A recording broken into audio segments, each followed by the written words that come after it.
বাবু এদিকে দেখো দেখো দেখো।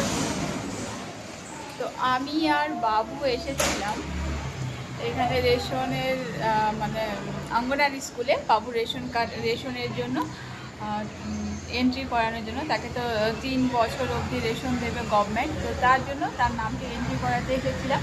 আর এসে দেখি ম্যাডাম নেই, উনি নাকি মিটিংয়ে ব্যস্ত আছে। তো আরেকজন যে হেল্পার থাকে উনিই বলল যে এখন তো আজকে তো ম্যাডাম নেই। তো এসে এই যে দুপুরবেলা আমরা এসেছি, এসে এই যে এখন ঘুরে চলে যাব, কিছু করার নেই। তাই একটু জিরিয়ে নিচ্ছি, যেহেতু অনেকটা পথ হেঁটে এসেছি। তো একটু 5 মিনিট বসে নিই। বাবু কিন্তু এই যে এখানে খেলা শুরু করে দিয়েছে। বাবু কিছু বলবে? হ্যাঁ, তো এই আর কি।